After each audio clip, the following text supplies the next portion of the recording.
Bonjour, nous sommes le lundi 1er février 2016 et je réagis à des propos que j'ai entendus sur la politique économique, sur France Culture, et notamment concernant l'agriculture. Justement. Et dans beaucoup de domaines, on distingue le bas de gamme et le haut de gamme. Ce sont des notions extrêmement importantes, mais curieusement, on n'en fait pas tout l'usage possible sur le plan sociologique, car c'est tout à fait différent. Si on prend la place des femmes dans la société,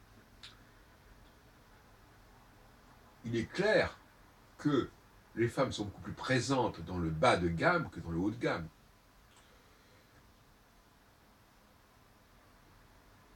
Si on prend... Alors, bien entendu, dans certains domaines, il faudrait déterminer ce que c'est que le bas de gamme et ce que c'est que le haut de gamme. Prenons le cas de la musique. Le fait de jouer une symphonie de Beethoven, est-ce que c'est du bas de gamme ou du haut de gamme par rapport à un compositeur qui improviserait devant le public une œuvre qui est en train de se faire. Ce qui est, si on regarde par exemple le marché de la viande, il est clair que le saucisson est du bas de gamme par opposition à l'entrecôte, qui vient d'être l'entrecôte fraîche. Il est clair que les figues fraîches sont du haut de gamme par rapport à des figues sèches, etc. Donc je crois que dans bien des domaines, tout le monde sait à quoi s'en tenir. On sait très bien que certains produits sont plus faciles à conserver, à reproduire. Par exemple, le cinéma, c'est du bas de gamme par rapport au théâtre. Parce que on peut, en tant que valeur ajoutée, on peut repasser indéfiniment toute la journée le même film et que ça ne mobilise pas des comédiens pour autant. Et donc, par conséquent, que le prix de revient est forcément très, très bas, etc. Alors, dans certains cas, cette conscience du bas de gamme, haut de gamme, ce clivage, est évidente. Par exemple, la France, souvent, se situe dans cette problématique-là. Il y a des vins de bas de gamme, il y a des vins de haut de gamme. Il y a des produits de bas de gamme, il y a des produits de haut de gamme. Et dans le domaine technologique, c'est pareil. Hein, on parlait il y a des produits, même au niveau des appareils photographiques, des caméras, il y a des hauts de gamme et des bas de gamme. Et au niveau de la création, il y a aussi la même chose. Hein, même si ce n'est pas complètement lié. Effectivement, on peut faire du haut de gamme avec des techniques très, très simples et du bas de gamme avec des techniques très sophistiquées. On le voit bien notamment en agriculture, et notamment sur la production du lait, je en parlais ce matin. Donc, la technologie haut de gamme ne produit pas forcément des produits haut de gamme, et inversement. Alors, il serait bon, au niveau éducatif, que les gens, les jeunes, apprennent dans tous les domaines, sous toutes les formes, à distinguer dans leur tête le bas de gamme et le haut de gamme. Hein, et ne pas confondre les deux. Pour toutes sortes de raisons, il peut y avoir des confusions.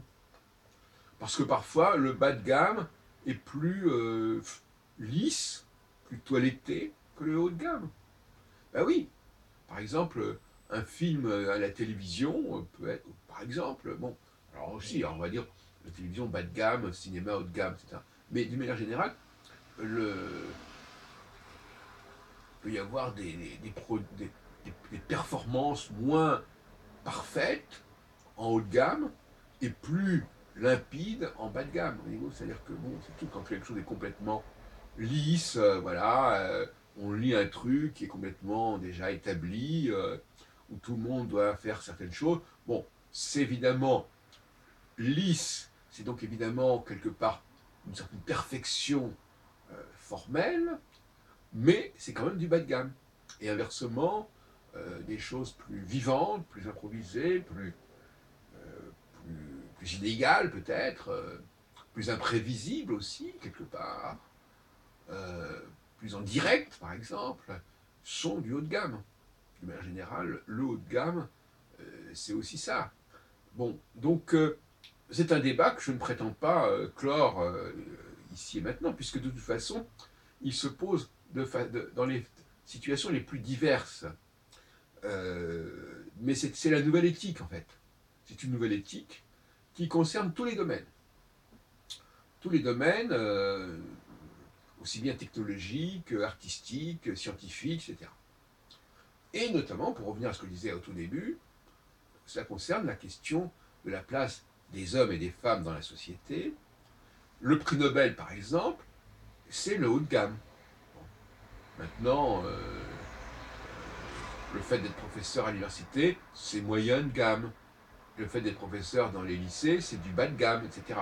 Il y a des choses comme ça qui sont évidentes. Alors, il serait intéressant de voir quelles seraient les réactions, les arguments apportés à ce sujet, les protestations, et qu'est-ce qu'elles veulent dire. Et parfois, comme vous le savez, parfois en protestant, on révèle les vrais problèmes et on aggrave son cas.